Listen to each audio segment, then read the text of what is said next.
Hello, everybody. Amanda here from createyourfuture.co. So today we have a coach from Create Your Future, Denise. How are you doing, Denise? I'm good. How are you?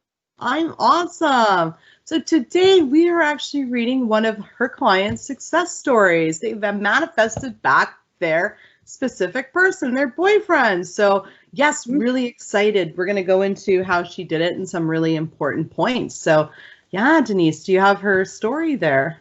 I do. So Oh. just a little backstory. This is somebody, they were in a long distance relationship. They broke up several times during that period. Then they had their last breakup, and she started applying your principles, following your videos, using law of attraction.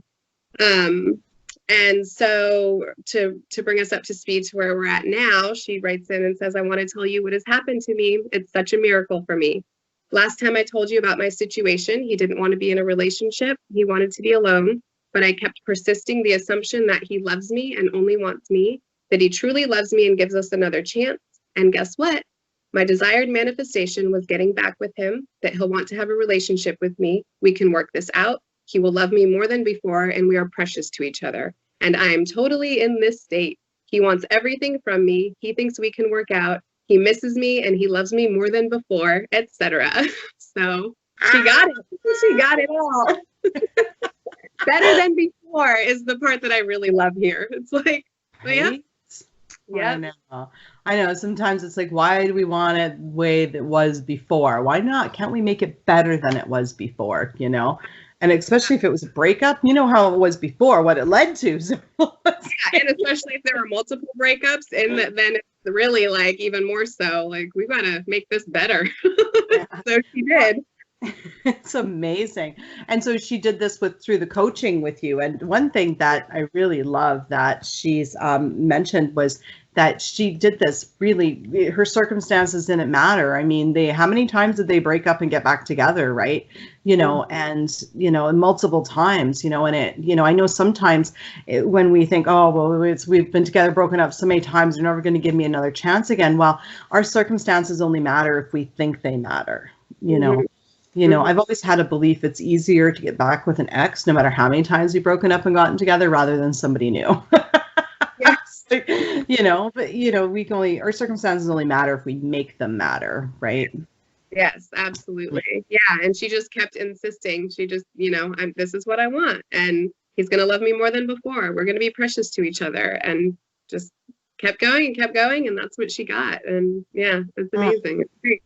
Well, the two things, is the persistence and then the assumption. Okay, so persisting in her intentions and then constantly assuming no matter what shows up with what we're getting, right? And that's a big part of it. It's believing in ourselves, believing that our thoughts create, and believing that we can have what we really want, And I think that's one of the biggest things to avoid is emotionally reacting, because emotionally reacting is automatically put a block there. I remember one day I was going to go somewhere. I want to go for dinner somewhere. And I'm like, oh, there's going to be a huge lineup. We're going to have to wait. And I was already annoyed before we even left the house, So, I mean, right there, I'm reacting to a situation that I'm assuming is going to happen. So therefore, I'm actually creating it, right?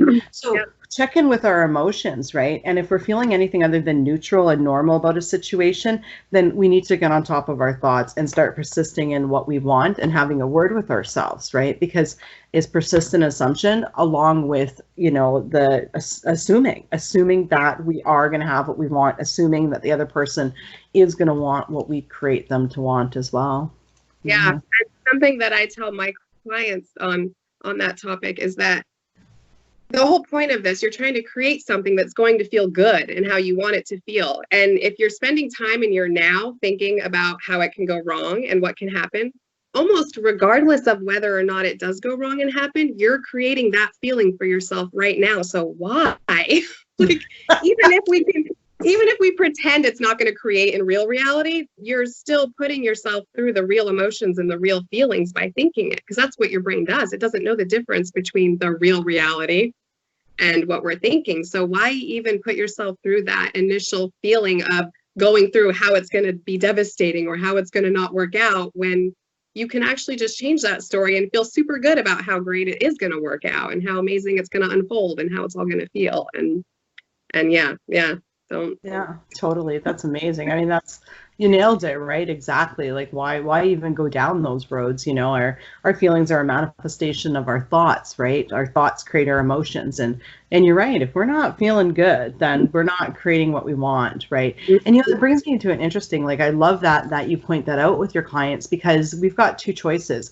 We can spend our thoughts or we can invest our thoughts, right? like right that. there where you're talking about, all these things that could go wrong, we're spending our thoughts because we're not investing in what we want in the future. So every thought that we have that we intend and we focus on what we want, we're investing it for tomorrow, the next day, the next day, the next day. So when you're focusing on what you want, you're investing your thoughts. When you're focusing on everything you don't want and creating a bunch of negative, icky feelings, then we're just spending our thoughts frivolously and we're not actually investing them in anything we actually may want, right? Yeah, that's brilliant. I like that. That's a great analogy. Neville, actually. I won't take full credit. It's actually one of the Neville books. It's the Wealth Management. It's an amazing book, yeah. But I mean, that's just it, right? We got 60,000 thoughts in a day, right? And the question is where are you going to put them? And the name of the game for me is how many thoughts can I hone in on what I actually want? And I pick and choose what I'm going to create. I don't just go, some things aren't a big deal to me, so I don't actually create them. Somebody once asked me, well, why don't you manifest good eyesight? Because it's not a huge deal to me. Like, it doesn't matter to me. It's not something that's pressing on my mind to do. I'd rather put my thoughts in another area because we've got a limited amount of thoughts, right? And we want to put our thoughts where they count, because the more thoughts we put towards something, the more power we put towards it, the faster it's going to happen. So get clear on what you want, get clear on where you're going to spend your thoughts. It's like your time in a day. I mean, like, why do something that it doesn't matter if you do it or don't do it, right? You've only got so many hours in a day.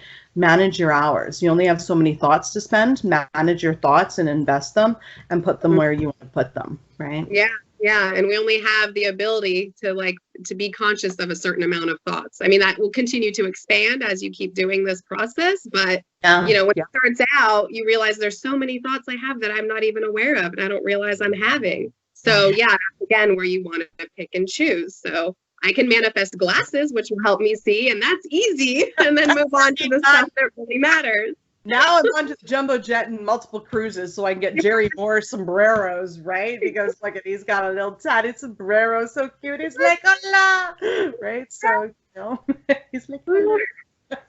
Yeah, exactly. Exactly. Better things to do with my time, and to care about yourself enough is something I remind people, is whether or not the reality, like take all that away of what you what's going to happen or what's happening now, and just ask yourself, do I care about myself enough to make sure that I feel good right now? And that's love it. Nice. And then decide, yes, I do care about myself enough to not go down this road of terrible what ifs and fears. I care about myself enough to think about sombreros and cruises and my relationship unfolding. And exactly.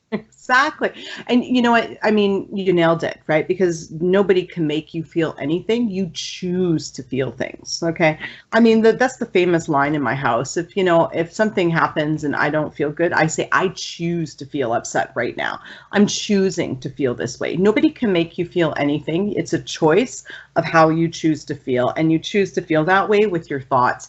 And it's self-care to, see the good in people, see the good in yourself, believe you deserve to have what you want, and that you're good enough to be and have anything you want. And, and to say, yeah, people respect me for me and love me for me and think Jerry looks cute in a sombrero.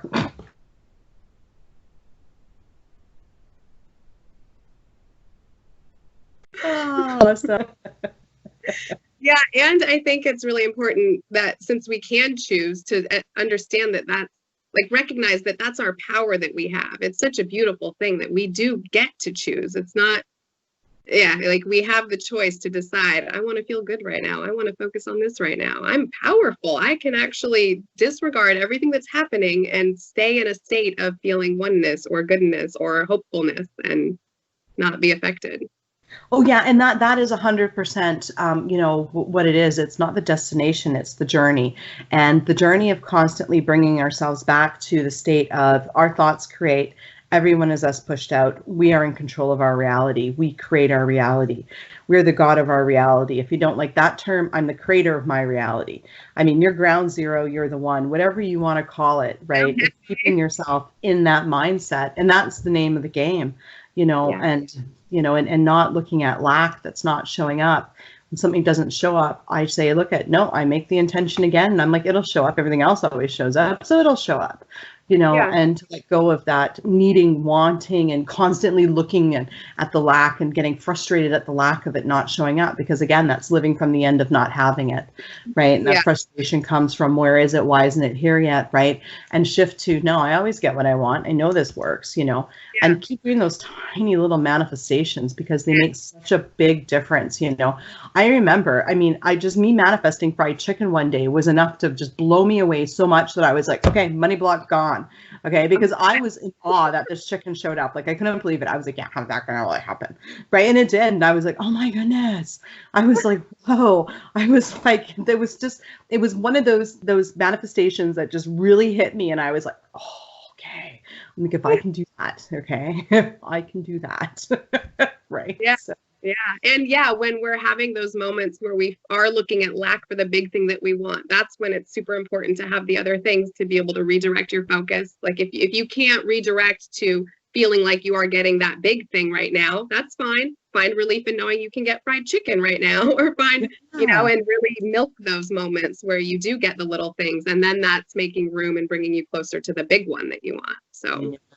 Well, it's definitely clear from talking to you that there's all your clients get major success. You know what you're talking about. I'm so happy to have you part of the team. If you guys would like to be a success story as well, Denise does do coaching with Create Your Future.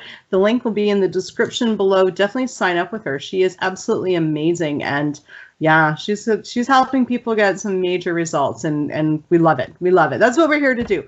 We want you guys to be successful. That's the main thing. That's why we get up every day to do this, is because we want you guys to be successful. Awesome. Well, thank you. Well, thank you everybody for liking, commenting, sharing, and subscribing. And thank you, Denise, for coming on and sharing that success story with us. Thank you. Awesome. See you guys in the next video. Bye-bye. Bye.